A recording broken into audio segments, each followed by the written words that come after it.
இந்த நாளின் வேத வசனத்துக்கு நேராக நாம் கடந்து போகலாம். மத்தேயு எழுதின சுவிசேஷ புஸ்தகம் 25:46 வசனத்தை வாசிங்க. அந்தபடியே இவர்கள் நித்திய ஆக்கினை அடையவும் நீதிமான்களோ நித்திய ஜீவனை அடையவும் போவார்கள் என்றார். இவர்கள் நித்திய ஆக்கினையும் அடையவும் நீதிமான்களோ நித்திய ஜீவனை அடையவும் போவார்கள் என்றார்.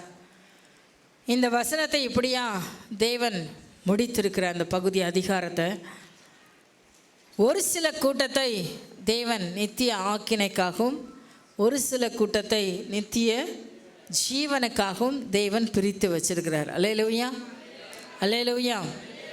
அவர் யாரை இதில் எப்படி சேர்க்கணுன்றது அவருடைய கருத்தில் தான் இருக்குது.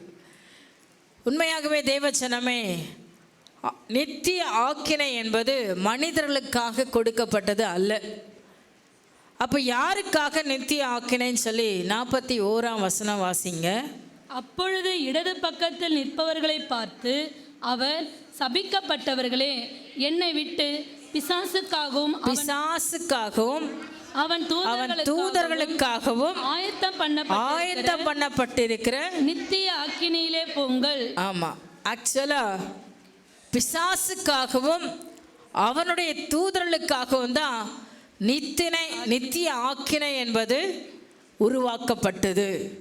கடைசி நாட்களில் நரகத்தில் தள்ளப்படுவதற்கு ஆயத்தமாக்கப்பட்டவன் பிசாசும் அவனோடு கூடிய தூதர்களும். ஆனால் தேவன் ஒரு நாள் நம்மை நரகத்துக்கு தள்ள அவர் வாஞ்சிக்கிறவர் அல்ல. அதற்காக நம்மளை உருவாக்கவே இல்லை. ஒவ்வொரு மனுஷனும் இந்த பூமியில் உருவாக்கப்படும் போது தன்னை ஆராதிக்கவும் தன்னை நேசிக்கவுமே ஒவ்வொரு மனுஷனையும் தேவன் உருவாக்கினார். ஆனால் அந்த திட்டத்தை புரிந்து கொள்ளாமல் ஆதி மனிதர்கள் முதல் அவருடைய அன்பை புரிந்து கொள்ளாமல் அவரை விட்டு விலகி போனவர்கள் தாங்களாகவே அந்த இடத்தை தெரிந்து கொள்ளுகிறார்கள். எந்த இடத்தை? பிசாசுக்காக நிர்ணயிக்கப்பட்ட நரகத்தில் தள்ளப்படுவதற்கு தாங்களாகவே தங்களை அந்த பிசாசானோடு யாரெல்லாம் இணைந்து கொள்ளுகிறார்களோ அவர்களெல்லாம் அவனுடைய ராஜ்யத்தில் சேர்க்கப்பட போகிறாங்க. இந்த 24ஆம் அதிகாரம் முழுவதுமே பூமியில் கடைசி நாட்களில் நடக்க போகிற எல்லா சம்பவங்களையும் தேவன் சொல்லிவிட்டு 25ஆம் அதிகாரத்தில் இந்த காரியங்களாக சொல்கிறார். 25:1-13 வசனம் வரையிலும் ஒரு பகுதி, 14-30 வரையிலும் ஒரு பகுதி, 31-46 வரையிலும் 3 பகுதிகளாக இந்த அதிகாரமானது பிரிக்கப்பட்டிருக்கு. இதில் 1-13 வரையிலும் 10 கன்னிகைகளை குறித்து சொல்லப்பட்ட காரியம் இங்கே அநேகருக்கு நல்லா தெரியும். 5 கன்னிகைகள் ஆயத்தமாக புத்தி உள்ளவர்களாக இருந்தாங்க. 5 கன்னிகைகள் புத்தி இல்லாதவங்களாக இருந்தாங்க. புத்தி இல்லைன்னா அறிவு இல்லாமல் இல்லை. ஆக்சுவலாக ஞானம் அறிவு அப்படிலாம் சொல்கிறோம் இல்லையா, அதெல்லாம் இருந்துச்சு. எல்லாம் ப்ரிப்பேர்டாக தான் வந்தாங்க. தீவெட்டியை எடுத்துக்கிட்டாங்க, அவங்க அலங்கார வஸ்திரத்தை போட்டுக்கிட்டாங்க, மணவாளனுக்காக காத்திருக்கிறாங்க, எல்லாம் இருந்துச்சு. ஆனால் என்ன அவங்களுக்கு இல்லை அப்படின்னா ஆயத்தமாக இருக்கணுன்ற அறிவு இல்லை. அதனால தான் அவங்க புத்தி இல்லாதவங்க நாங்கள் சொல்லிட்டாங்க. அருமையான தேவச்சனமே, அவங்களுக்கு எல்லாமே தெரியும். மணவாளன் வரும்போது இப்படி தான் ட்ரெஸ் பண்ணணும், இப்படி போய் டைம் அவன் பார்த்திங்கன்னா அந்த 10 பேரில் 5 பேரும் அந்த 10 பேரை மொத்த பேரும் வந்து அந்த இடத்துல போய் காத்திருக்கேன். இந்த இடத்துக்கு போகணும், இப்படியா மணவாளன் வர போகிறாரு, அவர் வரலாம் காத்திருக்கணும், எல்லாமே அவங்களுக்கு தெரியுது. தெரியாத விஷயம் எதுவுமே இல்லை. ஸோ எல்லாமே அவங்க ப்ரிப்பேர் ஆகியிருக்காங்க. ஆனால் ஒன்று மட்டும் ப்ரிப்பேர் ஆகலை. முக்கியமாக எது தேவையோ அதை அவங்க ப்ரிப்பேர் பண்ணல. அதுதான் அருமையான தேவஜனமே. இன்றைக்கு நாமும் கூட அவங்க செய்த காரியம் என்ன அப்படின்னு பார்த்தீங்கன்னா 7ஆம் வசனத்தை வாசிங்க. அப்பொழுது அந்த கன்னிகைகள் எல்லாரும் எழுந்திருந்து தங்கள் தீவட்டிகளை ஆயத்தப்படுத்தினார்கள். அந்த கன்னிகைகள் எல்லாரும் எழுந்துறாங்க. வந்த 10 பேரும் 5 பேர் தூங்கிட்டாங்க, 5 பேர் முழிச்சிருந்தாங்க. மணவாளன் வரப்போறான்ற சத்தம் கேட்டுருச்சு. அப்போ எல்லாரும் எழும்பி அந்த கன்னிகைகள் எல்லாரும் எழுந்திருந்து தங்கள் தீவெட்டிகளை ஆயத்தப்படுத்தினார்கள். ஏன்னா மணவாளனை பார்க்கணுன்னா வெளிச்சத்தை பார்க்கணும் சொல்லி தீவெட்டி என்ன பண்ணுறாங்க, ஆயத்தப்படுத்தினாங்கன்னு சொல்லப்படுது. அப்போது புத்தி இல்லாதவர்கள் புத்தி உள்ளவர்களை நோக்கி, உங்கள் எண்ணெயில் எங்களுக்கு கொஞ்சம் கொடுங்கள், எங்கள் தீவெட்டிகள் அணைந்து போகிற அது வரலாம் எரிஞ்சிட்டு தான் இருந்துச்சு. இப்போ என்ன நிலைமைக்கு வருது? எண்ணெய் இல்லாதனால கொஞ்சம் கொஞ்சமாக அணைந்து கொண்டே போகுது. இப்போ இவங்களுக்கு பயம் வந்துருச்சு. மணவாளன் வரும்போது தீவெட்டி அணைஞ்சு போயிட்டா அவர் முகத்தை பார்க்க முடியாது. எப்படி நம்ம அவரோட போக முடியும்? அருமையான தேவச்சனமே, வேத வசனம் சொல்லுது, ரட்சிக்கப்பட்ட ஒவ்வொரு மனுஷனும் ஒவ்வொருடைய வாழ்க்கையிலையும் அந்த மரணம் மட்டும் இயேசுவை ஏற்றுக்கொண்டது எந்த வயதினால் வேணாலும் இருக்கலாம். குழந்தை பருவத்தில் ஏற்றிருக்கலாம், வாலிப பருவத்தில் ஏற்றிருக்கலாம், இல்லை முதிர் வயதில் ஏற்றிருக்கலாம், இல்லை வயசான காலத்தில் கூட ஏற்றிருக்கலாம். எந்த வயதில் நீங்கள் ரட்சிக்கப்பட்டீர்கள் என்பது இங்கே காரியம் அல்ல. அந்த ரட்சிப்பை எதுவரையிலும் சுமந்து போனீர்கள் என்பது தான் முக்கியம். எல்லாவற்றும் அறிந்திருந்தோம், எல்லாம் தெரிந்திருந்தோம். மணவாளன் வரும்போது தீவெட்டி வேணும் தெரியும், ஸோ அதுக்கு என்னெல்லாம் ஆயத்த ஆடை போடணும் தெரியும், எல்லாமே ப்ரிப்பேர்டாக தான் இருந்தாங்க. ஆனால் ஒரு ஆயத்தை அவங்க மறந்துட்டாங்க. என்ன மறந்துட்டாங்க? அந்த தீவெட்டிக்கு வேண்டிய எண்ணெயை நான் கொண்டு போகணும். முக்கியமாக எது தேவையோ அதை அவர்கள் மறந்து போனார்கள். இன்றைக்கி ரட்சிப்பு என்பது இந்த தீவெட்டியை போல, எண்ணெய் என்பது ஆவியானுடைய அபிஷேகம். இந்த ஆவியானுடைய அபிஷேகம் இருந்தால் தான் நம் கடைசி வரலும் தேவனுடைய ராஜ்யத்தில் நிலை நிற்க முடியும். ஆவியானவர் இல்லாமல் தேவனுடைய ராஜ்யத்தில் பிரவேசிக்கவே முடியாது. பரிசுத்த ஆவியானுடைய அபிஷேகம் நமக்கு ரொம்ப ரொம்ப முக்கியம். ஏன் அவருடைய அபிஷேகம் முக்கியம் அப்படின்னா, கடைசி நாட்களில் போதிக்க வசனம் இருக்காது, போதிக்கக்கூடிய பாஸ்டர்மார் இருக்க மாட்டாங்க. ஆனால் யார் இருப்பா?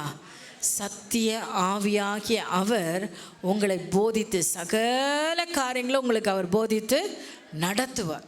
அந்த சத்திய ஆவியானவர் நமக்குள்ளே இராவிட்டால் அவருடைய சத்திய போதனைகளை நாம் கேட்டு நடக்க முடியாமல் போகும். ஆகையினால் அந்த சத்திய ஆவியானவருக்கு நாம் ஒவ்வொரு நாளும் இடம் கொடுத்தவர்களாய் வாழ கற்றுக்கொள்ள வேண்டும். எந்த இடத்துல நாம் மிஸ் பண்ணுறோம் அப்படின்னா, வசனம் சொல்லுது, 5ஆம் வசனத்தை வாசிங்க. மணவாளன் வர தாமதித்த போது அவர்கள் எல்லாரும் நித்திரை மயக்கம் அடைந்து தூங்கிவிட்டார்கள். எதிர்பார்த்துட்டே இருக்கிறாங்க, ஆண்டவர் இன்னைக்கு வந்துருவார். அவங்க என்ன நினச்சிட்டாங்க? வரப்போறான்னு தெரியும், ஆனால் வர கால தாமதமானதை சரி இன்னும் கொஞ்சம் டைம் எடுக்கும் போல், அந்த நேரத்தில் நம்ம என்ன பண்ணிடலாம், ரெஸ்ட் எடுக்கலாம்னு நினச்சிட்டாங்க. அதுதான் அவங்களோட செய்த தப்பு. மணவாளன் எப்போ வரப்போறான்றது நிச்சயம், தங்களை அழைச்சி கொண்டு போகிறார் என்பது நிச்சயம், அதெல்லாம் அவங்க அறிஞ்சிருக்கிறாங்க. ஆனால் கொஞ்ச நேரம் ஆகுது, பார்த்துக்கலாம் அப்படின்னு சொல்லி பார்த்துக்கலான்ற அந்த ஒரு சிந்தனை வரும் பொழுது அவங்க நித்திரை மயக்கமானார்கள். இன்றைக்கி நிறைய பேரோட லைஃப் இப்படி தான் போயிட்டுருக்கு. நிறைய பேரோட வாழ்க்கை இப்படி தான் பிசாசு அழிவுக்குள்ளாய் நம்ம நடத்துகிறான். தேவன் ஒவ்வொரு நாளும் பரிசுத்த ஆவியான நமக்குள்ளே போராடுகிறார். எப்படியாவது இந்த மனுஷனை தேவனோடு இணைத்து நான் தேவனுடைய ராஜ்யத்தில் கொண்டு போய் சேர்க்கணுன்றதுல ஆவியானவர் ஒவ்வொரு நாள் நம்ம கூட போராடிட்டு இருக்காரு. ஆனால் பிசாசு அதே அளவில் நம்ம கூட போராடுறான். எத்தனை பேர் அதை உணர்றீங்க? எப்படியாவது இவங்களை என்ன பண்ணணும், மதிமயங்க செய்து இவளை மயக்க நிலைக்கு கொண்டு போய் என்னிடத்தில் அவர்களை சேர்த்துக்கொள்ள. என்னென்ன விதமான மயக்கம் இருக்குது? உலக மயக்கம், சுய இச்சையின் மயக்கம், பலவிதமான மயக்கங்கள் நம்மை சூழ்ந்து கொண்டு நம்முடைய சிந்தையை தேவனோடு இணைக்க முடியாதபடிக்கு நமக்கு தடையை உண்டாக்குகிறான். தூங்குறதுன்றது தப்பு இல்லை, ஆனால் தூக்க மயக்கம். எல்லாரும் விழிச்சிட்டே இருந்தால் கூட ஒரு சிலர் மயக்கத்திலே இருப்பாங்க. என்ன செய்கிறோன்னே தெரியாது, என்ன பேசுகிறோன்னு தெரியாது, யார்கிட்ட எப்படி பேசுகிறோன்னு தெரியாது, யாரோட எந்த இடத்துல உறவாடிட்டு இருக்கோன்றது தெரியாது. இது தப்பான உறவா, இது ரைட்டான உறவானே தெரியாது. நிறைய பேருக்கு பாவம் என்னதென்பதே தெரியாமல் பாவத்தில் உழண்டு கொண்டு இருப்போம். இது தேவனை அறிந்த பிள்ளைகளுக்கும் உண்டு, தேவனை அறியாதவர்களுக்கும் உண்டு. நான் பைபிள் எடுத்து சர்ச்சுக்கு தான் வருவோம், வசனத்தை தான் கேட்போம், தேவனுடைய வார்த்தையை தான் காதில் கேட்போம். ஆனால் அந்த வார்த்தை ஒன்றுமே நம்முடைய வாழ்க்கையில் செயல்படாமல் இருப்பதே அது ஒரு மயக்க நிலை தான். அல்லேலூயா. இங்கே கேட்கும்போது ரொம்ப நல்லா இருக்கும், வசனத்தை கேட்கும்போது பூஸ்டிங்காக இருக்கும். வீட்டுக்கு போனவொடனே ஒரே சண்டை, யாருக்கு எடுத்தாலும் கலக்கம், எங்கே பேசினாலும் யாரை பற்றியும் தப்பாக பேசுறது, கெட்ட வார்த்தைகளை சராமரியாக கொடுக்கறது. இதெல்லாம் என்னது நினச்சிங்க? இதெல்லாம் என்னது? மயக்க நிலை. பிசாசு உங்களை எப்படி வச்சுருக்கான்? மயக்க நிலையில் வச்சுருக்கிறான். உங்கள் அறிவை அவன் யோசிக்க விடுறதில்ல. ஐயோ இப்படியெல்லாம் செய்யறதுனால என் தேவனை விட அன்பை நான் இழந்து போகிறேனே, சத்திய ஆவியார் எனக்குள்ளே நிலை நிற்க முடியாதபடிக்கு அது என்னை தடை பண்ணுகிறது என்ற சிந்தையே நமக்கு உணர்வே இல்லாத நிலை. பக்கத்தில் இருக்கவங்கள தொட்டு பாருங்க, தொட்டு பாருங்கன்னு சொன்னேன். சும்மா தொடுங்க. எல்லாம் திரும்பி உங்களை பார்த்தாங்களா? யாராவது திரும்பி பார்க்காம இருந்தாங்களா? திரும்பி பார்க்கலன்னா அவங்களுக்கு உணர்வே இல்லைன்னு அர்த்தம். திரும்பி தொட்ட உடனே திரும்பி பார்த்தாங்கன்னா அவங்களுக்கு என்ன இருக்குது? உணர்ச்சி இருக்குது. தொட்டவும் அவங்களுக்கு திரும்பியே பார்க்கலன்னா உணர்வே இல்லை அப்படின்றது அர்த்தம். நீங்கள் தொட்டிங்க உண்மை, அவங்களும் அதை உணர்ந்தாங்க உண்மை, ஆனால் எந்த ரியாக்ஷனுமே இருக்காது. அல்லேலூயா. இன்றைக்கி நம்முடைய லைஃப்பில் அநேக இடத்துல அப்படி தான் இருக்கும். இதுதான் கடவுளுடைய வார்த்தைன்னு தெரியும், இப்படி தான் வாழணும்னு தெரியும், இதுதான் ஏசப்பா விரும்புகிறான்னு தெரியும், ஆனால் அதுக்கு எந்த ரியாக்ஷனும் நாம் கொடுக்க மாட்டோம். ஆப்போசிட் ரியாக்ஷன் தான் இருக்கும். அப்போ அதுதான் இன்றைக்கி நம்மளை தேவனை விட்டு பிரித்து எங்கே கொண்டு போதான்? நரகத்துக்கு கொண்டு போகுது. நரகத்துக்கு போகணுன்றது, நம்மளை எல்லாம் நரகத்தில் தள்ளணுன்றது தேவனுடைய விருப்பமே அல்ல. எப்படி இருந்தாலும் நம்மளை காத்து வழி நடத்தி அவருடைய ராஜ்யத்துக்குள்ளே இணைத்து கொள்ளணுன்றதான் சத்திய ஆவியானுடைய ஆதங்கமாக இருக்குது. நம்ம பணத்துக்கு பின்னாடி ஓடும் பொழுதும், தேவையில்லாத உறவுகளுக்கு பின்னால் ஓடும் பொழுதும், நம் சுய இச்சைகளை நிறைவேற்றிக்கொள்ள ஓடும் பொழுதும், சுய புத்தியின் மேலே சார்ந்திருக்கும் போதும் ஆவியான நமக்குள்ளேருந்தே போராடுவார். வேண்டாம் வேண்டாம் வேண்டாம் வேண்டாம், தேவன் இப்படி செய்ய மாட்டார், தேவன் இதை சொல்ல மாட்டார், தேவன் இந்த காரியத்தை ஏற்றுக்க மாட்டார், விட்டுருன்னு ஆவியான உள்ள போராடிட்டு தான் இருப்பார். இந்த போராட்டம் இல்லாத மனுஷங்க யாராவது இங்கே இருக்கீங்களா? இருக்கீங்கன்னா நீங்கள் மனுஷனாகவே இல்லைன்னு அர்த்தம். நம்ம எல்லாருக்குள்ள அந்த போராட்டம் இருக்கும். யார் ஒருவ இயேசுவை ஏற்றுக்கொண்டீங்களோ அந்த நாளிலிருந்து உங்கள் வாழ்க்கையை பரிசுத்த ஆவியானவர் பொறுப்பெடுத்திருக்கிறார். அந்த நாளிலே உங்களை அவர் அபிஷேகம் பண்ணியிருக்கிறார். அந்த அபிஷேகமானது உங்களுக்குள்ள ஒவ்வொரு நாளும் உணர்வை ஊற்றிக்கொண்டே இருக்கும். குத்துதா இல்லையா? குத்துதா இல்லையா? தப்பு பண்ணிட்டாலும் மனசுக்குள்ளே குத்தப்படுறீங்களா? தவறான வார்த்தை சொல்லிட்டா மனசில் குத்தப்படுறீங்களா? தப்பான செயல் செஞ்சுட்டா குத்தப்படுறீங்களா? குத்தப்படவே இல்லைன்னு வச்சுக்கோங்க, அப்போ தான் உணர்வில்லாத ஆவின்னு அர்த்தம். தப்பு செஞ்சாலும் அது தப்புனே எனக்கு தெரியல, தான் செஞ்சது ரைட்டு தான் அப்படின்னு யாராவது போராடுறவங்க இருப்பீங்கன்னா உங்களுக்கு என்ன இல்லைன்னு அர்த்தம்? உணர்வே இல்லை, தப்பு என்கிற உணர்வே இல்லை. ஏன் சொல்கிறேன் இந்த அனுபவம்னா, ஒரு பிள்ளை வந்துச்சு, வாலிய பிள்ளை ஞானஸ்தானம் எடுக்க வந்தாங்க. அந்த பாப்பா ஞானஸ்தானம் எடுக்க வரும்போது ஐயா நிறைய விஷயங்களை அவங்களுக்கு போதிச்சாங்க. இன்றைக்கி ஆண்டவர்கிட்ட பாவத்தெல்லாம் மன்னிச்சு ஏற்றுக்கொள்ளும்படி அவருடைய சமூகத்தில் ஜெபம் பண்ணுமா அப்படிலாம் நானும் அப்போ இருந்தேன். நிறைய விஷயங்களை அவங்க சொன்னாங்க. ரட்சிப்புக்குரிய அனுபவம் எப்படி வரும் எல்லாமே விளக்கம் சொன்னாங்க. பாவத்தை இன்றைக்கி ஆண்டவர்கிட்ட அறிக்கையிட்டுரு. அந்த பாப்பாவும் முட்டி போட்டு ஜெபம் பண்ணிட்டு வீட்டுக்கு போயிடுச்சு. வீட்டுக்கு போனதுக்கப்புறம் ஞானஸ்தானம் எடுத்தாச்சு, வீட்டுக்கு போயாச்சு. அடுத்த நாள் காலையிலே எனக்கு விடிகாலம் எனக்கு ஃபோன் வருது, 5:30-6 மணிக்கெல்லாம்.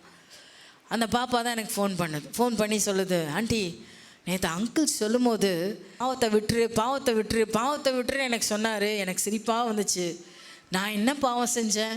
நான் என்ன அக்கிரமம் செஞ்சேன்? என்னத்தை விடுறது? ஒன்றுமே எனக்கு புரியல. ஆனால் அங்கிள் சொல்கிறாங்களே அதுக்காக நான் அவர் சொன்னதையெல்லாம் சொல்லிட்டு போயிட்டேன். உண்மையாகவே நான் எந்த பாவமும் செய்யலை அப்படின்னு தான் நான் நினச்சிட்டு இருந்தேன். ஆனால் ராத்திரி நான் போய் தூங்க போனதுக்கப்புறம் நான் சிறு பிராயம் முதல் என் புத்தி தெரிஞ்ச நாள்லேருந்து என்னெல்லாம் காரியங்களை செய்தனோ அதை எல்லாவற்றையும் அப்படியே ஒரு ஃபிலிம் ஓடுற முன்னாடி என் முன்னாடி ஓட ஆரம்பிச்சிச்சு. அப்போ தான் நான் தெரிஞ்சுக்கிட்டேன், ஐயோ இதெல்லாம் பாவம் போல், கடவுளுக்கு இதெல்லாம் பிடிக்காது போலன்றத. என் ஃப்ரெண்ட்ஸை நான் கிண்டல் பண்ணது, மற்றவங்கள நான் செய்த தப்பை மற்றவங்க மேலே பழி போட்டது, மற்றவங்க மேலே குறையாக பேசினது, பின்னாடி பேசினது, தேவையில்லாமல் மற்றவங்க மேலே எரிஞ்சு விடுறது, கோவப்பட்டது, இதெல்லாம் கூட எனக்கு அப்படியே ஃபிலிம் மாதிரி ஓட ஆரம்பிச்சது. இப்போ தான் எனக்கு அந்த பயமே வருது, நான் இவ்வளோ பாவம் செஞ்சுருக்கேன்ற பயமே வருது அப்படின்னு அந்த காலையில் சொல்லிவிட்டு நான் ஏசப்பாட்ட எல்லாவற்றையும் சொல்லி நான் மன்னிப்பு கேட்டேன். ஆண்டி இப்போ தான் என் மனசு ரொம்ப தெளிவாக தைரியமாக இருக்குது. அல்லேலூயா அல்லேலூயா. ஒரு வேளை அப்படி உங்களுக்கு நான் என்ன பாவம் செஞ்சேன் அப்படின்ற கேள்வி உங்களுக்குள்ளே இருக்குமானால் இன்றைக்கி தேவ சமூகத்தில் போய் அர்ப்பணித்து கேளுங்க. ஒருவன் தன்னிலே பாவம் இல்லை என்று சொல்வானால் தன்னைத்தானே வஞ்சிக்கிறவனாக இருக்கிறான். ஏன்னா கர்ப்பத்தில் உருவாகும் போதே பாவம் நம்மை பிடிச்சிருக்கு. இல்லைன்னு யாருமே சொல்ல முடியாது. மனுஷனை பிறந்த அத்தனை பேருக்குள்ளும் பாவம் என்பது இருக்கிறது. அந்த பாவத்தை அனுதினமும் ஒரு நாள் நான் எல்லாத்தையும் மன்னிப்பு கேட்டேன் பயசப்பட்டேன், அடுத்த நாள் நான் எந்த பாவமும் செய்யலை அப்படின்னு யாராவது சொல்ல முடியுமா? ஆண்டவர் சொல்கிறாரு, ஒரு காரியத்தை நீ இச்சையோடு பார்த்துட்டாலே நீ பாவம் செய்ததுக்கு இணையாகுது. இப்போ சொல்லுங்கள், நம்ம எவ்வளோ தூரம் பரிசுத்தமாக வாழ்ந்து கொண்டு இருக்கிறோம்? எந்தெந்த விஷயத்தில் பரிசுத்தமாக வாழ்ந்து கொண்டு இருக்கிறோம்?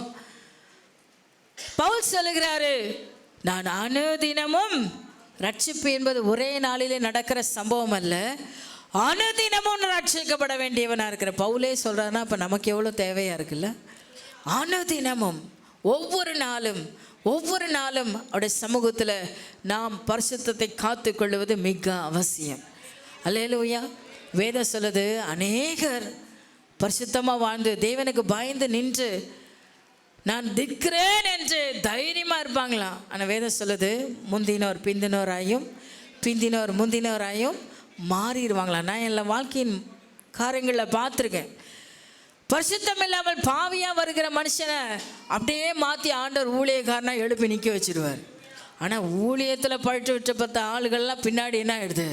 பாவத்தில் விழக்கூடிய சூழ்நிலைகள் உருவாகுது. இதுக்கு என்ன காரணம்? இந்த மந்த நிலை தான் காரணம். ஆவியோட சத்தத்துக்கு, தேவ சித்தத்தை அறியாதிருக்கிறது தான் காரணம். ஆரம்ப வாழ்க்கை அவங்கள்ட்ட அப்படியே பயங்கர பூஸ்டப்பாக வரும். நல்ல ஓடி ஊழியம் செய்வாங்க, அற்புதமாக ஊழியம் செய்வாங்க, கொஞ்ச நாளாக காணாமல் போயிடுவாங்க. இது என்ன காரணம்?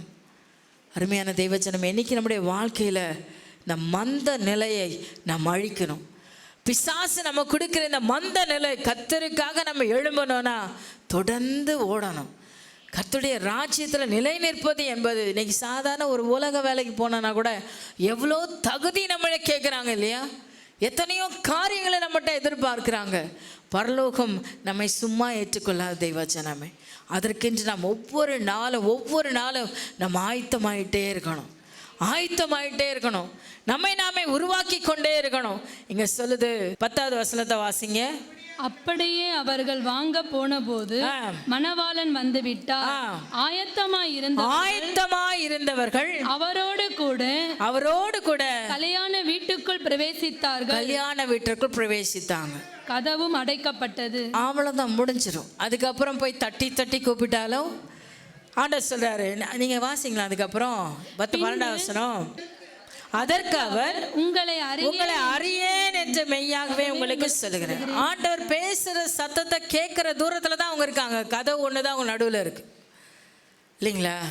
அந்த பக்கம் கதவுக்கு அந்த பக்கம் ஆண்டவர் இருக்கிற, இந்த பக்கம் அவங்க நிற்கிறாங்க. அந்த 5 கன்னிகைகளும் பேசுகிற சத்தம் நல்லா கேட்குது. ஆண்டவர் சொல்ல, உங்களை எனக்கு தெரியாது, நான் உங்களை அறியேன். அவர் பேசுகிற சத்த தூரத்தில் தான் அவங்க இருக்கிறாங்க.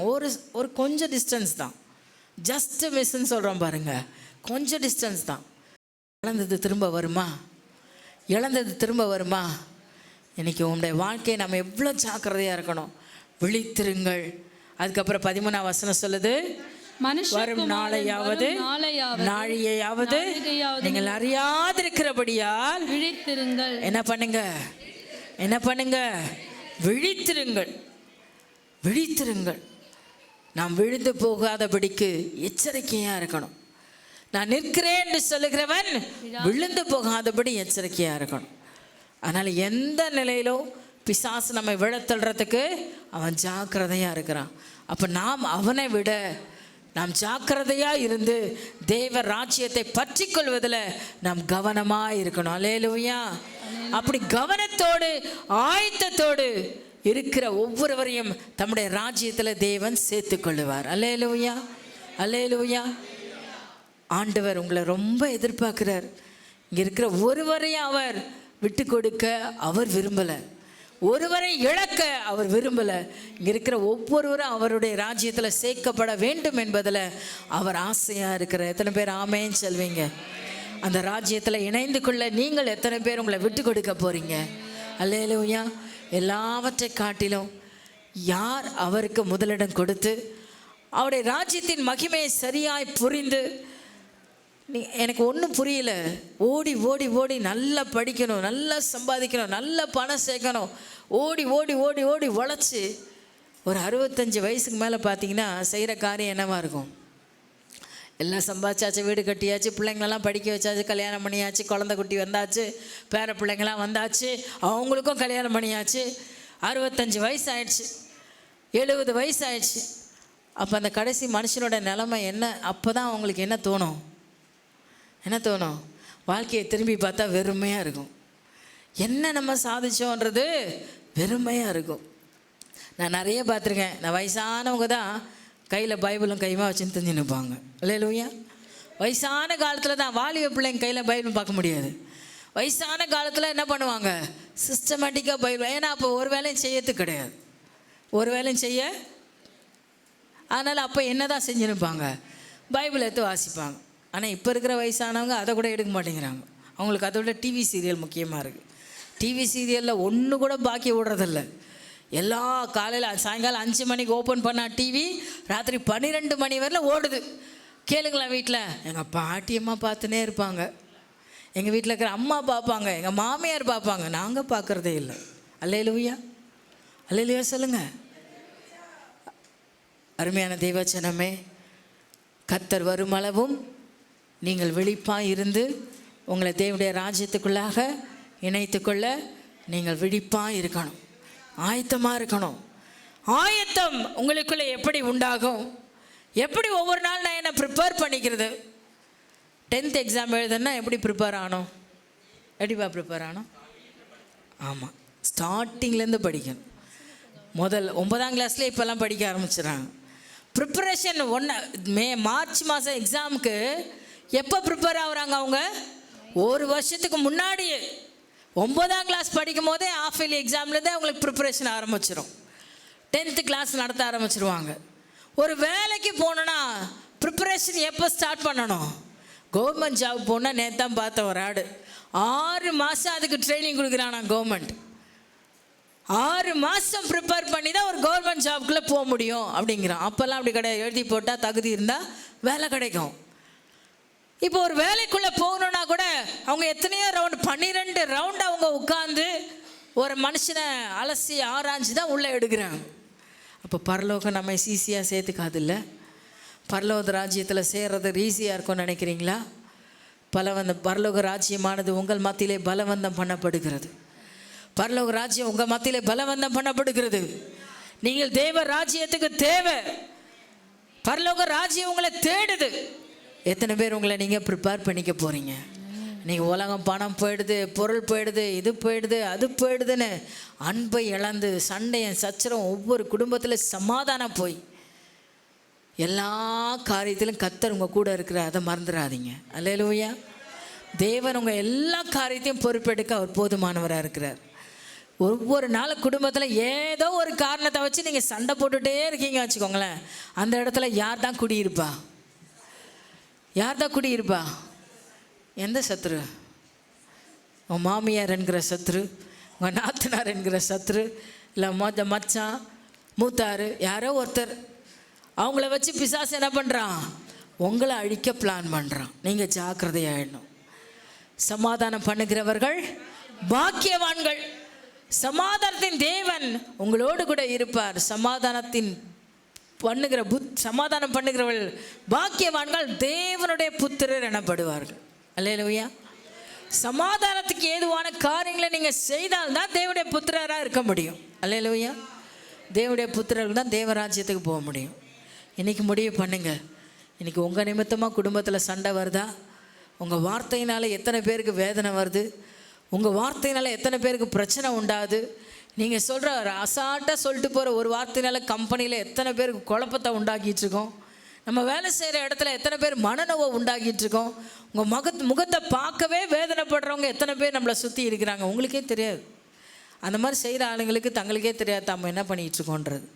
இன்றைக்கி ஆவியானவர் தான் உங்களை போதித்து நடத்த வல்லவராக இருக்கிறார். ஸோ இன்றைக்கு தெய்வ சமூகத்தில் அர்ப்பணிக்கலாம். அவருக்கு சித்தமில்லாத எந்த காரியமும் நம்முடைய வாழ்க்கையில் செயல்படாதபடிக்கு பாதுகாக்க அவர் ஒருவரால் தான் முடியும்.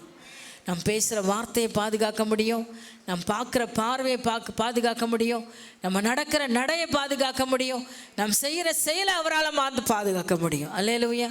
எத்தனை பேர் இன்றைக்கி ஆவியானுக்கு ஒப்பு கொடுக்க போகிறீங்க? ஆண்டவரே, நம்முடைய சித்தம் இல்லாமல் எதையுமே நான் செய்யக்கூடாது. என் வாயிலிருந்து புறப்படுகிற வார்த்தையானாலும் நான் பார்க்கிற பார்வையான எல்லாமே உங்கள் சித்தத்தின்படி தான் இருக்கணும். அல்லேலூயா. அனாவசியமான எந்த வார்த்தைகளும் வாயிலிருந்து வரக்கூடாது. வாயை மூடிடுங்க. பேசணுமேன்றதுக்காக ஒரு சிலர்லாம் பேசி ஏகப்பட்ட ஒம்பு சம்பாதிச்சது உண்டு. சும்மா போய் உட்காந்துட்டு தேவையில்லாத பேச்சுகளை பேசி, சும்மா உட்காந்துருக்கோன்னு ஊர் கதையை பேசி எவ்வளோலாம் பிரச்சனைகளை நம்ம கொண்டு வரோம். இன்றைக்கி ஜாக்கிரதையாகிடும். ஆவியான விரும்புகிற காரியத்தை நாம் விரும்பும்படிக்கு நீங்கள் விட்டு கொடுக்கலாமா? அல்லேலூயா. இந்த ரட்சிப்பின் தீவெட்டி அணைந்து போகாதபடி பரிசுத்த ஆவியானவரை உங்களுக்குள்ளே அனல் மூட்டி எழுப்புங்க. பரிசுத்த ஆவியான பேச சொல்லுகிற வார்த்தைகளை பேசுங்க. தேவச்சனமே, அவர் மாத்திரம்தான் உங்கள் வாழ்க்கையில் அனல் முட்டுகிறவராக இருக்கணும். பிசாசு அனல் முட்டுகிறதுல குளிர் காஞ்சிட்டிங்க அப்படின்னா உங்கள் வாழ்க்கை சீர்கெட்டு போகும். அல்லேலூயா, அல்லேலூயா. அருமையான தேவச்சனமே, இந்த 14 30 வசனம் வரையில் நீங்கள் பார்த்தீங்கன்னா 2ஆம் பகுதியில் அங்கே ஒரு சம்பவம் சொல்லப்பட்டிருக்கு. 10 தாலந்துகளை வாங்கின ஒரு மனுஷன், 5 தாலந்துகளை வாங்கின ஒரு மனுஷன், 1 தாலந்தை வாங்கின ஒரு மனுஷன், 3 பேரை குறித்து ஆவியான அங்கே ஒரு சில காரியங்களை நமக்கு போதிக்கிறார். நீங்கள் 21ஆம் வசனத்தை வாசிங்க. அவனுடைய எஜமான் அவனை நோக்கி, நல்லது, உத்தமம் உண்மையும் உள்ள ஊழியக்காரனே, கொஞ்சத்திலே உண்மையாயிருந்தாய், அநேகத்தின் மேல் உன்னை அதிகாரியாக வைப்பேன், உன் எஜமானுடைய சந்தோஷத்திற்குள் பிரவேசி என்றான். உன் எஜமானுடைய சந்தோஷத்துக்குள் பிரவேசி. அருமையான தேவச்சனமே, இங்கே 10 தாலந்தை வாங்கினவன் 10 உருவாக்கிட்டான். அந்த 10க்கு மேலே 10 தாலந்தை வாங்கினா 10 உருவாக்கணும்னா அவன் எவ்வளோ போராடிக்கணும், எவ்வளோ உழைச்சிருக்கணும், எவ்வளோ நேரத்தை அவன் சரியாக பயன்படுத்திக்கணும், காலத்தை ஆதாயப்படுத்தி இருக்கணும். அவன் கொஞ்சமாக இளைப்பாராதபடிக்கு உழைத்து அந்த காரியங்களை செய்திருக்கணும். 2வது 5 தாலந்தை வாங்கினவன் 5 உருவாக்கிட்டான். ஆனால் இந்த 1 வாங்கினவன் சொல்கிற பதிலை பாருங்க. 24ஆம் வசனம். 1 தாலந்தை வாங்கினவன் வந்து, ஆண்டவனே, நீர் விதைக்காத இடத்தில் அறுக்கிறவரும் தெளிக்காத இடத்தில் சேர்க்கிறவருமான கடினமுள்ள மனுஷன் என்று அறிவேன். ஆகையால் நான் பயந்து போய் உமது தாலந்தை நிலத்தில் புதைத்து வைத்தேன். உமது தாலந்தை நிலத்தில் புதைச்சி வச்சுட்டார் அவர். எதுக்கு பிரச்சனை? ஆமாம், இந்தாங்க, உன்னை குத்துட்டு போனீங்க, உன்னை நீங்களே வச்சுக்கோங்க அப்படி ரிட்டர்ன் கொடுத்துட்டார். அவனை பார்த்து ஆண்டவர் சந்தோஷப்பட்டாரா? அவனுக்கு என்ன நிலைமை நடந்துச்சுன்னு பாருங்க. 26ஆம் வசனம். அவனுடைய எஜமான் பிரதியுத்தரமாக, பொல்லாதவனும் சோம்பலுமான ஊழியக்காரனே, நான் விதைக்காத இடத்தில் அறுக்கிறவன் என்றும் தெளிக்காத இடத்தில் சேர்க்கிறவன் என்றும் அறிந்திருக்கிறாயே.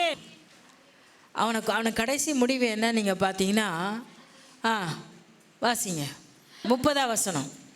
பிரயோஜனமற்ற ஊழியக்காரன். அவனை பார்த்து ஆண்டவர் என்ன சொல்றாரு? கொடுத்த காரியத்தை நிறைவேற்றாத ஆளை பார்த்து ஆண்டவர் என்ன சொல்றாரு? பிரயோஜனமற்ற ஊழியக்காரனாகி இவனை புறம்பான இருளிலே தள்ளி போடுங்கள், அங்கே அழுகையும் பற்கடிப்பும் உண்டாயிருக்கும். அல்லேலூயா. 29ஆம் வசனம். இது எனக்கு ரொம்ப மனநோவான வசனம். இதை படிக்கும் போதெல்லாம் என் மனசு ரொம்ப நோகும். வாசிங்க. உள்ளவன் எவனோ அவனுக்கு கொடுக்கப்படும், பரிபூரணமும் அடைவான். இல்லாதவனிடத்தில் உள்ளதும் எடுத்துக் கொள்ளப்படும். உலக நீதி என்ன? இல்லாதவனுக்கு தான் ஐயோ பாவம் நம்ம பார்த்து கொடுப்போம். ஆனால் தேவ நீதி பயங்கரமாக இருக்கு பாருங்க. உள்ளவனுக்கு இன்னும் அதிகமாக கொடுக்கப்படுமா, இல்லாதவனுக்கு இருக்கிறதையும் பிடிங்கிடுவார் ஆண்டவர். அல்லேலூயா. ஏன் அப்படின்னா அவர் ஒன்றை கொடுத்து பார்த்தார், அதை வச்சு அவன் என்ன பண்ணல, ஒரு பிரயோஜனமாக படுத்தலை. யார் பிரயோஜனப்படுத்துகிறாங்களோ அவங்களுக்கு தூக்கி எல்லாத்தையும் கொடுத்துடுறாரு. உங்கள் தனிப்பட்ட வாழ்க்கையாக இருக்கட்டும், உங்கள் குடும்ப வாழ்க்கையாக இருக்கட்டும், உங்களுடைய வியாபார பாதையாக இருக்கட்டும், நீங்கள் வேலை செய்கிற இடமா இருக்கட்டும், உங்கள் படிப்பாக இருக்கட்டும், கர்த்தர் உங்கள் கையில் கொடுத்துருக்கிற தாளந்தை யார் சரியாக பயன்படுத்துகிறாங்களோ, கொடுத்துருக்கிற குடும்பத்தை யார் நேர்த்தியாக நடத்துகிறாங்களோ அவங்களுக்கு ஆசீர்வாதத்தை கூட கொடுத்துட்டே இருப்பார். இருக்கிற 2 பிள்ளையே ஒழுங்காக நடத்த உனக்கு தெரியல அப்படின்னா அதுக்கு மேலே உன்னை நடத்த வைக்கிறது ரொம்ப கடினமாக போயிடும். அப்போ உங்களுக்கு கொடுக்கப்பட்ட குடும்பத்தை நீங்கள் நேர்த்தியாக நடத்தணும், நீங்கள் வேலை ஸ்தலத்தில் நேர்த்தியாக நடத்தணும், உங்கள் வியாபாரத்தை நேர்த்தியாக நடத்தணும். உங்களுக்கு என்ன ஸ்தானம் கொடுக்கப்பட்டிருக்கோ அந்த ஸ்தானத்தில் உண்மையாக இருக்கணும். அப்பான்ற ஸ்தானத்தில் உண்மையாக இருக்கணும், அம்மான்ற ஸ்தானத்தில் உண்மையாக இருக்கணும், பிள்ளைங்க அவங்க ஸ்தானத்தில் உண்மையாக இருக்கணும். இல்லை, ஒரு பிள்ளை சொல்கிறான், எனக்கு பிடிக்காத படிப்பில் என்னை சேர்த்துட்டாங்க, அதனால் நான் எல்லாத்துலேயும் 15 அரியர் வச்சுட்டேன். ஏம்மா, ஏதோ ஒன்று கிடச்சதில்ல, அதில் நீ எவ்வளோ உண்மையாக இருக்கிறன்னு ஆண்டவர் பார்ப்பார். எவ்வளோ உண்மையாக இருக்கிறன்னு ஆண்டவர் பார்ப்பார். அந்த உண்மை நிமித்தமாக அதில் ஆக்சுவலாக என்ன அங்கே காரியம், இவருக்கு எங்கே வச்சாலும் இந்த நிலைமை தான் நடக்கும். இவர் பிடிச்ச படிப்பில் விட்டாலும் இதுதான் நடக்கும். எனக்கு தெரியும். இஷ்டம் இல்லை, இஷ்டம் இல்லாததை மற்றவங்க செய்ய வச்சுட்டாங்க, அதனால் என்னால் இப்போ இந்த ஒருத்த செஞ்ச புழு தான். இந்த ஒருத்த சொன்னால் பாருங்கள், ஈஸியாக அவனுக்கு தேவ பயம் இல்லை, ஆனால் கர்த்தருக்கு பயந்து அதை செய்தானோ. அப்போ கடவுள் ஒரு சான்ஸ் உங்கள் கையில் கொடுத்துருக்காருன்னா அதை உத்தமமாக நம்ம செயல்படுத்தும் பொழுது தான் அதில் ஆசீர்வாதம் பெருகும். அல்லேலூயா, அல்லேலூயா. அதில் உத்தமமாக இருக்கணும். உத்தமம்னா என்ன? உண்மை. 2 பேர் ஆண்டவர் அப்பா 2 பிள்ளைங்க இருந்தாங்க. கூப்பிட்டு சொன்னார், அப்பா இன்றைக்கி எப்படியா அந்த வயலில் போய் வேலையெல்லாம் எப்படி இருக்குன்னு பார்த்துட்டு வந்துரு, கொஞ்சம் செஞ்சிரு. பெரிய பிள்ளை செஞ்சான், நான் போக முடியாது, என்னெல்லாம் போக முடியாதுன்ட்டான். 2வது பிள்ளை செஞ்சான், நான் போகிறேன்ப்பா, நான் பார்த்துக்கிறேன், நீங்கள் தைரியமாக போங்கப்பா. ஆனால் அடுத்தது பெரிய பிள்ளை யோசித்தான், இல்லை நான் தான் அந்த வேலையை போய் பார்க்கணும். போகிறேன்னு சொன்னவன் போவே இல்லை. இதில் யார் மேலே தேவன் கவனமாக இருப்பார்? யார் மேலே கவனமாக இருப்பார்? யார் மேலே அன்பாக இருப்பார்? இன்றைக்கி நம்முடைய வாழ்க்கை இப்படி தான் இருக்குது. அவருக்கு முன்னால் நமக்கு கொடுத்த ஒவ்வொரு வேலை, அது நமக்கு பிடிக்குதோ பிடிக்கலையோ, அவருக்கு முன்னால் உண்மையாக செயல்படணும். எனக்கு பிடிச்சிருந்தா தான் நான் செயல்படுவேன், எனக்கு பிடிச்சாதான் இந்த காரியத்தை செய்வேன் என்பது தேவனுடைய. உண்மையாக சொல்கிறேன், உண்மையாக உங்கள் வாழ்க்கையில் கடவுள் தராருன்னா அது உங்களுக்கு பிடிக்கவே பிடிக்காது. பொண்டாட்டியாக இருக்கட்டும், பிள்ளையாக இருக்கட்டும், கடவுள் அதை உங்களுக்கு தந்திருக்காருன்னா அது உங்கள் மன விருப்பத்தின்படி இருக்க, நீங்கள் நினச்ச காரியத்தை அது செய்யாது. அல்லேலூயா. கடவுள் விரும்பினதை நிறைவேற்ற வல்லவரா. நீங்கள் நிற்கிற ஸ்தானமாக கூட சொல்கிறேன், நிறைய விஷயங்களில் நம்ம விரும்பின இடத்துல எந்த காரியத்தை நம்மளால் சாதிக்க முடியாது. நமக்கு பிடிக்காத இடத்துல தேவன் நம்மளை உயர்த்திட்டே போவார். ஏன்னா அவருக்கு அதை பிடிச்சிருக்கு, அவருக்கு அதை பிடிச்சிருக்கு. இன்றைக்கி நீங்கள் ஒன்று புரிஞ்சுக்கணும், அவருடைய விருப்பம் என்ன, நான் எந்த ஸ்தானத்தில் நிற்கிறேன், எனக்கு அவர் கொடுத்த தாளந்து என்ன, வரங்கள் என்ன, பொறுப்பு என்ன, வாய்ப்பு என்ன. அவர் எல்லாருக்கும் வாய்ப்பை கொடுக்கிறார், எல்லாருக்கும் பொறுப்பை கொடுக்கிறார். அது எப்படி நீங்கள் செய்கிறீங்கன்றதையும் கவனமாக கவனிக்கிறார். ஒரு குருடனை பறித்து அடிக்கடி இந்த கதையை நான் சொல்லியிருக்கிறேன், இப்போவும் சொல்கிறேன்.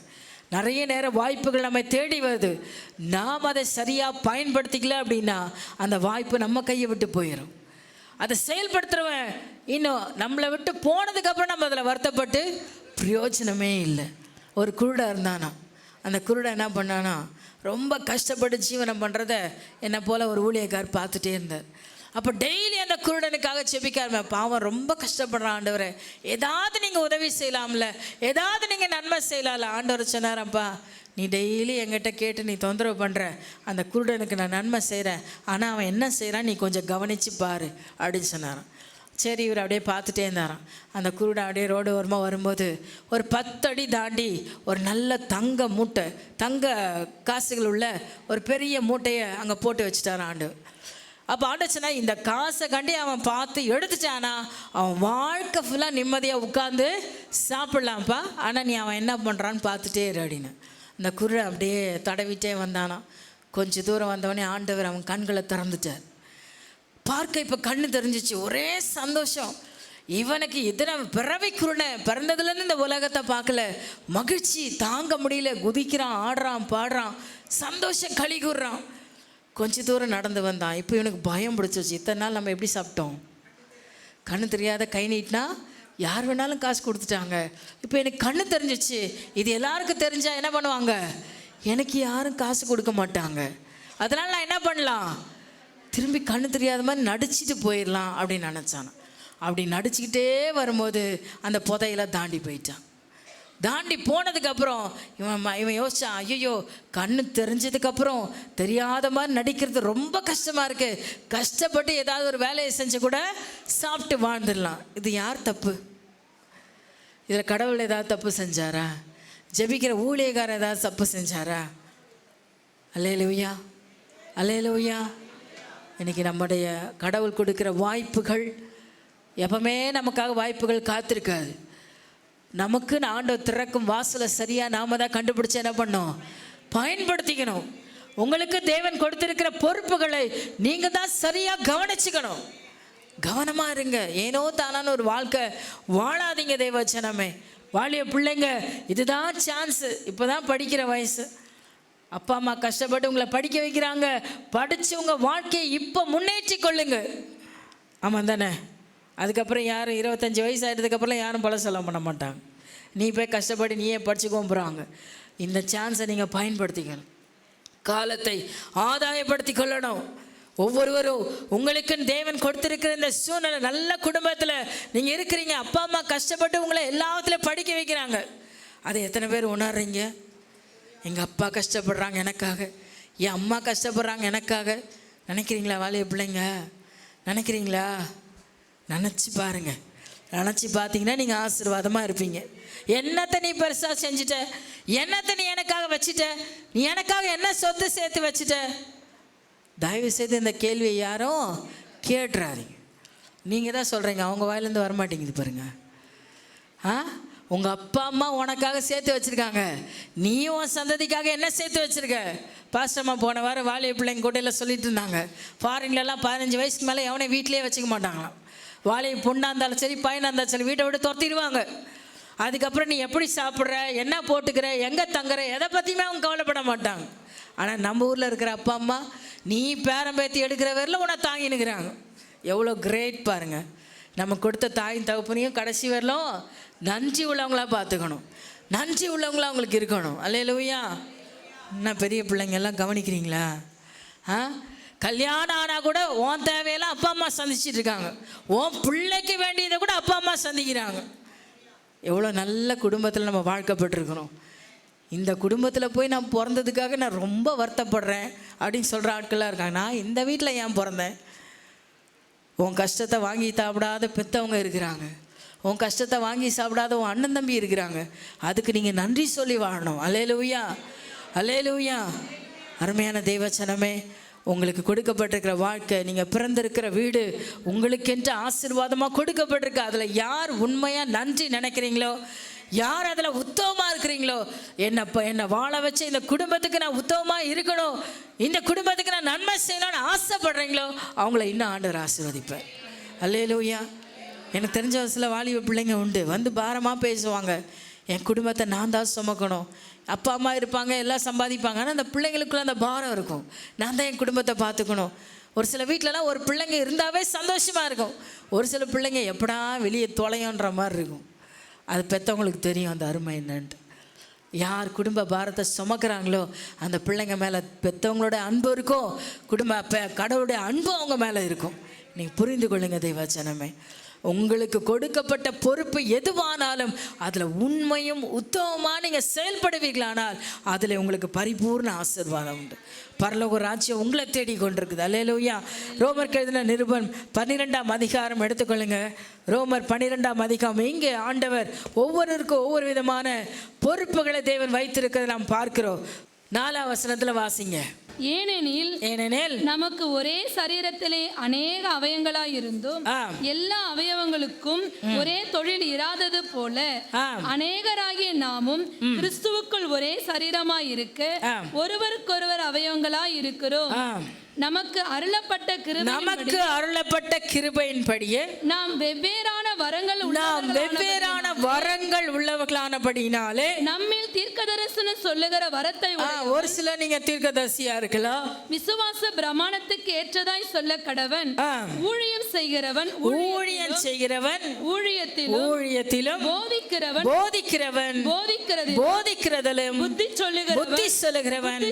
புத்தி சொல்லுகிறதிலும் தரித்திருக்க கடவன். இதுதான் ஊழியம். இன்னைக்கு நிறைய பேர் நினச்சினுங்கிறாங்க, மைக் பூச்சி பிரசங்கம் பண்ணாதான் நான் ஊழியக்காரன், முன்னாடி நின்று ஆராதனை நடத்தினாதான் நான் ஊழியக்காரன். இல்லை தெய்வஜனமே, ஊழியம் என்பது பல விதத்தில் மறைஞ்சிருக்கிற அத்தனை ஊழியத்தை நீங்கள் புரிஞ்சுக்கணும். எல்லாமே ஊழியந்தான். வாசலை நின்று பெருக்கிறவங்களும் ஊழியந்தான். இங்கே நின்று பிரசங்கம் பண்ணுறவங்களுக்கு ஸ்பெஷல் அனாயிண்டிங், வாசல் பெருக்கிறவங்களுக்கு ஸ்பெஷல் அனாயிண்டிங் எல்லாம் ஆண்டவர் தரல. லேவியர்களுக்கு எல்லாருக்கும் ஒரே லேவி என்ற பேர் தான். எல்லாத்துக்கும் ஊழியம் தான் பேர். சர்ச்சில் என்ன வேலை நீங்கள் செஞ்சாலும் அது ஊழியமாக தான் கருதப்படும். அல்லேலூயா, அல்லேலூயா. இன்னும் என்னென்ன ஊழியங்கள் இருக்கு நீங்க பாருங்க. பகிர்ந்து கொடுக்கிறவன் வஞ்சனை பகிர்ந்து கொடுக்கிறது ஊழியமா? பகிர்ந்து கொடுக்கிறது ஊழியமா? சபையில் பந்தை விசாரிக்கும் போது எல்லாருக்கும் போய் சேர்ற வரல, கடைசி ஆள் வரல அந்த பந்தியில் ஆகாரத்தை பகிர்ந்து கொடுக்கறது ஒரு தேவ ஞானம். திருப்தியாக கொடுப்பாங்க. அருமையான தேவச்சனமே, அது ஒரு கிருபை. நீங்கள் வாசிங்க, முதலாளியானவன் ஜாக்கிரதையாக இருக்க கடவன். முதலாளித்துவம் அதிகாரத்தில் நான் நிற்கிறேன்னா அது தேவனுடைய கிருபை. உன்னை அந்த இடத்துல நிற்க வைக்கிறதுனால தான் அநேகர் காப்பாற்றப்படுறாங்க. நான் முதல்ல ஆயிட்டேன்ற பெருமைக்காக தேவன் உங்களை என்னை நிறுத்துறது இல்லை. உன்னை அந்த ஸ்தானத்தில் வச்சா அநேகரை போஷிப்பேன், அநேகரை காப்பாற்றுவேன், அநேகருக்கு நன்மை செய்வேன்ற கிருபையில தான் உன்னை தலைவனாக தேவன் வச்சிருக்கிறார். நீங்கள் போகிற கம்பெனியில் உங்களை சூப்பர்வைசராக வச்சிருக்கார். நீங்கள் போகிற இடத்துல அதிகாரியாக உங்களை நிறுத்தி வச்சிருக்கிறார். அப்போ அந்த ஸ்தானத்தில் நின்று உங்கள் அதிகாரத்தை காட்டுவதற்காக அல்ல, தேவனுடைய அன்பை காட்டவோ, உன் கீழே இருக்கிற அத்தனை பேரும் நீங்கள் விசாரிக்கவோ நீங்கள் ஏற்ற பாத்திரம்னு ஆண்டவர் நினச்சி. அது ஒரு ஊழியம். நீங்கள் பார்த்துருக்கீங்களா? ஒரு சிலர்லாம் காசு பணம் கொடுக்க மாட்டாங்க, அந்த அன்பாக பேசுகிற வார்த்தையிலே எல்லாரும் வேலை வாங்கிடுவாங்க. எல்லாரும் ஆசைப்பட்டு அவங்ககிட்ட போய் வேலை செய்வாங்க. கூப்பிட்டு காசு கொடுத்தாலும் ஒரு சில ஆட்கிட்ட வேலை செய்ய பிடிக்கவே பிடிக்காது. ஒரு சிலர் எதுவுமே செய்யாட்டாலும் ஏதோ ஒன்று அவங்கக்கிட்ட நம்மளை இழுத்துட்டு போவோம். அவங்களுக்காக எதாவது செய்யணும், அவங்களுக்காக எதாவது நன்மை செய்யணும், சொல்லாத வேலையை செய்யணும்னு தோணும். அது அவங்க மேலே ஊற்றப்பட்ட ஊழிய அபிஷேகம்.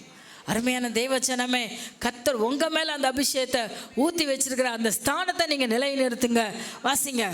இரக்கம் செய்கிறவன் உற்சாகத்துடனே செய்ய. அந்த இரக்கம் செய்யறது கூட எல்லாராலையும் முடிஞ்ச விஷயம் இல்லைங்க. எல்லாரும் ஏழைகளுக்கு நம்ம கொடுப்போம், ஆனால் அந்த கொடுக்கறதுல கூட உதார்த்தம் இருக்குது பாருங்க.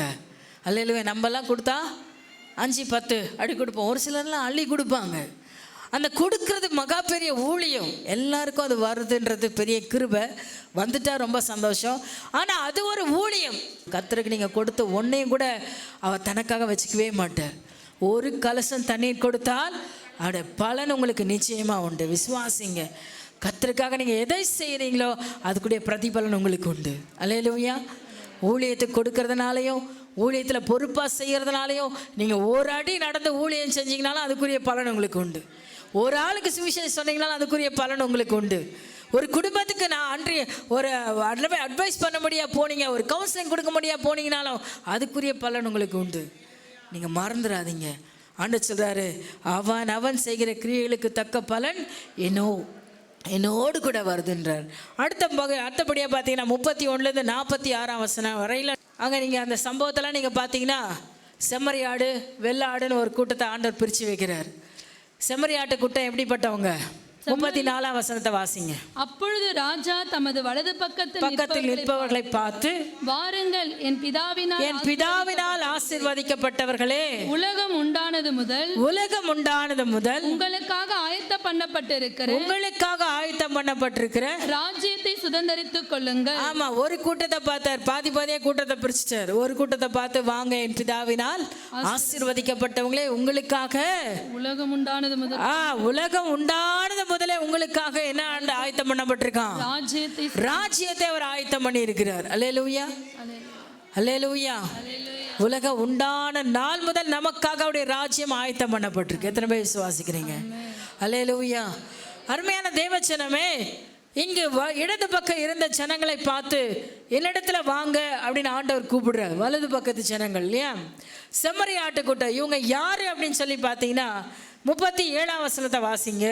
அப்பொழுது நீதிமான்கள் அவருக்கு பிரதியுத்தரமாக, ஆண்டவரே, நாங்கள் எப்பொழுது உம்மை பசியுள்ளவராக கண்டு உமக்கு போஜனம் கொடுத்தோம், எப்பொழுது உம்மை தாகமுள்ளவராக கண்டு உம்முடைய தாகத்தை தீர்த்தோம், எப்பொழுது உம்மை அந்நியராக கண்டு உம்மை சேர்த்து கொண்டோம், எப்பொழுது உம்மை வஸ்திரம் இல்லாதவராக கண்டு உமக்கு வஸ்திரம் கொடுத்தோம், எப்பொழுது உம்மை வியாதி உள்ளவராகவும் காவலில் இருக்கிறவராகவும் கண்டு உம்மிடத்தில் வந்தோம் என்பார்கள். அதற்கு ராஜா பிரதியுத்தரமாக, மிகவும் சிறியவராகிய என் சகோதரரான இவர்களில் ஒருவனுக்கு நீங்கள் எதை செய்தீர்களோ அதை எனக்கே செய்தீர்கள் என்று மெய்யாகவே உங்களுக்கு சொல்லுகிறேன் என்பார். இந்த சிறியரில் யார் ஒருவருக்கு நீங்கள் உதவி செய்கிறீங்களோ அந்த உதவி யாருக்கே செஞ்சோம்? எனக்கே செய்தி. நாம ஒரு சிலருக்கு செய்கிற உதவி எல்லாம் செஞ்சவங்க மறந்துடுவாங்க கூட, அதுக்கு நன்றி பலன் கூட இருக்காது. 10 பேர் ஆண்டவர் குஷ்டரோகியில் சுகமாக்கினார், வந்து திரும்பி நன்றி சொன்னது எத்தனை பேர்? ஒரே ஒரு ஆள் தான். அந்த ஒரு ஆள் கூட வராமல் கூட போகலாம் நம்ம வாழ்க்கையில்.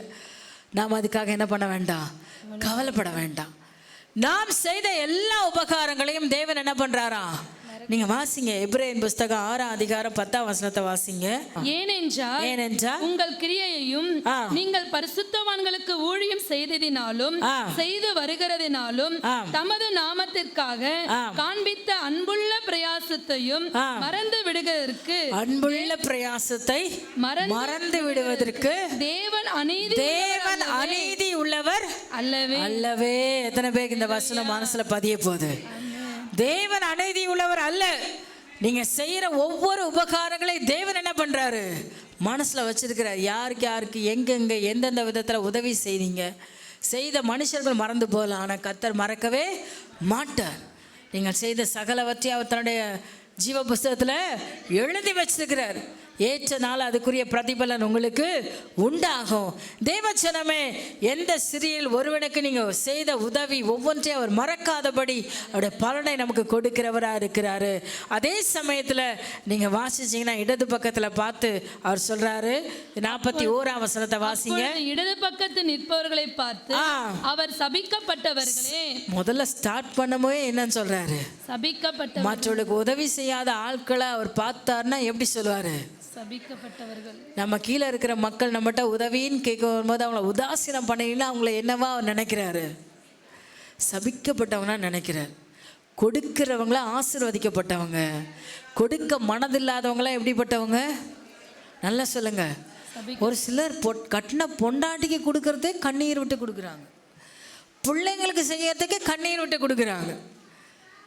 நீங்க தானே கட்டின்னு வந்தீங்க, நீங்க தானே பெத்தீங்க, அப்போ உங்களுக்கு வேண்டிய நன்மையெல்லாம் செய்ய வேண்டியது யாருடைய கடமை? ஆமாம், நான் சொல்ல அவங்க தான் சொன்னாங்க. உங்கள் கடமை தானா, நீங்கள் தான் செய்யணுமா. உங்கள் பொண்டாட்டிக்கு தேவையானதெல்லாம் யார் தான் செய்யணும்? ஆமாம், சம்பாரிச்சு உங்கள் உழைப்பெல்லாம் உங்கள் மனைவி பிள்ளைகளுக்கு கொடுக்கணும். சேர்த்து சேர்த்து சேர்த்து சிக்கனம் பண்ணுறேன்னு அவங்கள வதச்சிடாதீங்க. அது அவங்க மனவேதனை பட்டாங்கன்னா அது உங்களுக்கு எப்படியா வந்துடுமா? எப்படியா வரும்? கொடுக்க மனசு இல்லாத ஆட்களெல்லாம் எப்படிப்பட்ட ஆளுங்க? நீ எவ்வளோ சம்பாதிச்சாலும் விருத்தியாகவே மாட்டேன். நீங்கள் எவ்வளோ இப்போ பணத்தை சேர்த்து வச்சாலும் அதில் உங்களுக்கே அது பிரயோஜனமாக. நான் கண்ணால் கண்டது. அதாவது சம்பாதிக்கிற பர்சன்டேஜில் 20% நீங்கள் சேர்க்கணும், மற்றது எல்லாம் உங்கள் குடும்பத்துக்கு தேவையானதை செலவழிக்கணும். நிறைய பேர் 90% சேர்த்துக்கிட்டு 10% செலவழிக்கணுன்ற நிலைமையெல்லாம் யோசிக்கிறாங்க. இதெல்லாம் ஆகவே ஆகாது, இதெல்லாம் ஆகவே ஆகாது. அல்லேலூயா. ஸோ உங்கள் குடும்பத்தின் மகிழ்ச்சி முதல், உங்களுக்குன்னு கொடுக்கப்பட்ட மனைவியின் மகிழ்ச்சி முதல், உங்கள் பிள்ளைகளோட மகிழ்ச்சி ரெண்டாவது. அதுக்கு எல்லாம் நீங்கள் காரியங்களை நடப்பிக்கணும், யோசிக்கணும். அல்லேலூயா. சத்தத்தையும் காண்மே. ஆமேனா இல்லையா? ஏற்றுக்க முடியலையா? ஏற்றுக்க முடியலையா? கஷ்டமாக இருக்கா? பரலோகத்துக்கு போகணும், தேவனுடைய ராஜ்யத்தில் நிலை இருக்கணும்னா உங்கள் பெற்றோருக்கு நீங்கள் நன்மையை செய்யணும். உங்களால் என்ன முடியுமோ. நான் சொல்கிறேன், பிள்ளைக்கு 5000 ஒரு ட்ரெஸ் எடுக்க முடியுதுன்னா உன் பெற்றவளுக்கு 500 ரூபாயில் ஒரு ட்ரெஸ் எடுத்து கொடுக்கணும். ஆமாவா இல்லையா? எனக்கு தெரிஞ்சு எந்த பெற்றவளும் உன் பிள்ளைக்கு 5000 எடுக்கிறேன், எனக்கும் 5000 எடுத்து கொடுன்னு கேட்க மாட்டாங்க. அப்படி யாராவது கேட்குறாங்கன்னா அது அம்மாவே இல்லை, அது அப்புறம் அப்படி இருக்காது. 100 ரூபாய்க்கு கொடுத்தா கூட சந்தோஷமாக ஏற்றுக்கிறவங்க தான் பெற்றோர். அந்த 100 ரூபா கூட கொடுக்க மனசு இல்லாதவன் பிள்ளையே இல்லை. இன்றைக்கி நம்முடைய வாழ்க்கையில் இதெல்லாம் இருக்கக்கூடாது. மாறணும், நம்ம மாறணும், தேவனுக்கு பிரியமுண்டாக மாறணும். என்ன பதில் சொல்ல போகிறீங்க? ஆவியான இன்னைக்கு முற்றிலுமா அவங்களை அர்ப்பணிக்க ஒப்பு கொடுங்க தேவச்சனமே. பரலோகம் நம்மகிட்ட எதிர்பார்க்குற தகுதி ஆவிக்குரிய நிலையில் ஒவ்வொரு நாளும் ஆயத்தமாக இருக்கணும். தேவனோடு செல்வதற்கு நம்ம எந்த நிலையில் ஆயத்தமாக இருக்கணும்? இரவும் பகலும் அவர் நோக்கி கூப்பிடுகிற இருதயங்களா நம்ம மாறணும். ரெண்டாவது காரியம், கர்த்தர் கொடுத்த திறமைகளையும் வாய்ப்புகளையும் சரியாக பயன்படுத்தணும். கொஞ்சத்தில் உங்களுக்கு கொடுத்துருக்கிறதுல உண்மையாக இருங்க, உங்களுக்கு கொடுத்த வாழ்க்கையில் உண்மையாக இருங்க, குடும்பத்துக்கு உண்மையாக இருங்க, நீங்கள் வாழ்கிற அந்த போகிற வேலையில் நீங்கள் உண்மையாக இருங்க. உத்தமமாக வாழுங்க. நீங்கள் செய்கிற தொழிலில் உத்தமமாக இருங்க. எந்த ஸ்தானத்தில் தேவன் உங்களை நிறுத்தி இருக்கிறாரோ அந்த ஸ்தானத்தில் நீங்கள் உண்மையாக இருங்க. கொஞ்சத்தில் உண்மை உள்ளவனை அநேகத்தின் மேலே அதிகாரி வைப்பார். நீ என் சந்தோஷத்துக்குள்ள பிரவேசின்னு ஆண்டவர் உங்களை என்னையே சேர்த்துக்கொள்வார்.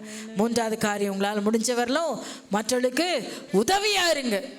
என்ன உதவி செய்ய முடியுமோ, திராணிக்கு மிஞ்சி போக வேண்டாம். உங்களால் திராணிக்கு உள்ளதை நீங்கள் செய்யுங்க. அதுக்குன்னு நான் இவனுக்கு கடன் குத்தேன், அவங்களுக்கு கடன் குத்தேன், இவங்களுக்கு இவ்வளோ கடன் குத்தெல்லாம் வந்து நிற்காதீங்க. கடன் கொடுக்க ஆண்டவர் எங்கேயுமே சொல்ல, கடன் வாங்காதிருப்பாய். கடன் வாங்குறவங்களுக்கு இந்த வார்த்தை, கடன் கொடுக்குறவங்களுக்கு எதிர்பாராமல் கொடுப்பா. வட்டிக்கு கொடுத்துடாதீங்க இல்லை, 5 வட்டி 10 வட்டி அதை நம்பியெல்லாம் கடன் கொடுத்துடாதீங்க. எப்படி கொடுக்கணும்? ஒரு வேளை உங்ககிட்ட கடன் வந்து கேட்குறான்னு வச்சுக்கோங்களேன், ஒரு 10,000 ரூபா கொடுங்க சிஸ்டர், அடுத்த மாதம் கொடுத்துட்றேன். அது வராது கட்டாயமாக. இப்போவே நான் சொல்லிடுறேன், வரவே வராது. கடன் வாங்குறவங்க கொடுக்குற எண்ணத்தோடு வாங்கவே மாட்டாங்க. அப்போ நீங்கள் என்ன செய்யலாம்? ஒரு 1000 ரூபாய் இருக்கா, 500 ரூபாய் இருக்கா, இந்த அம்மா வச்சுக்கோ, நீ திரும்பியே கொடுக்க வேண்டாம். இன்னொரு தடவை உங்ககிட்ட கடன் கேட்க வரமாட்டாங்க. இது ஒரு ரகசியம், கற்றுக்கோங்க. ஒரு தடவை நீங்கள் அப்படி கொடுத்துட்டீங்கன்னா இன்னொரு தடவை உங்ககிட்ட என்ன பண்ண மாட்டாங்க. ஒரு தடவை கொடுத்துட்டிங்கன்னா அடுத்த தடவை 20,000 ரூபா கேட்டு வருவாங்க. நான் தான் வட்டி கொடுக்குறேன்ல, இன்னும் 20,000 கொடு, 30,000 கொடு. 30,000 வந்தவொடனே சுத்தமாக வட்டியை நின்றோம், கடனும் திரும்ப வராது. அல்லேலூயா. என் வாழ்க்கையில் என்ன நடந்துச்சோ அதை தான் உங்களுக்கு கற்றுக் கொடுக்குறேன். கர்த்தர் பாதத்தில் நில்லுங்க. உங்கள் தேவை எல்லாத்தையும் உங்கள் காலடியில் கொண்டு வந்து போட அவர் வல்லவராக இருக்கிறார். நான் முதலாவது தேவனுடைய ராஜ்யத்தையும் அவருடைய நீதியையும் தேடுங்கள், அப்பொழுது இவைகள் எல்லாம் உங்களுக்கு கொடுக்கப்படும். கடன் வாங்காமல் வாழ பிரயாசப்படுங்க. மற்றவர்களுக்கு நல்ல உதவி செய்யுங்க. உங்கள் தேவைக்கு மிஞ்சி ஆண்டவர் உங்களுக்கு கொடுத்து நிறைவாக உங்களை நடத்த வல்லவராக இருக்கார். ஸோ 3 தகுதியை ஆண்டவர் உங்களிடத்தில் எதிர்பார்க்கிறார். என்னென்ன தகுதி? ஆவிக்குரிய வாழ்க்கையில் ஆயத்தமாக இருங்க. உங்கள் திறமைகளையும் வாய்ப்புகளையும் சரியாக பயன்படுத்துங்க. மற்றவர்களுக்கு உதவியாக இருங்க.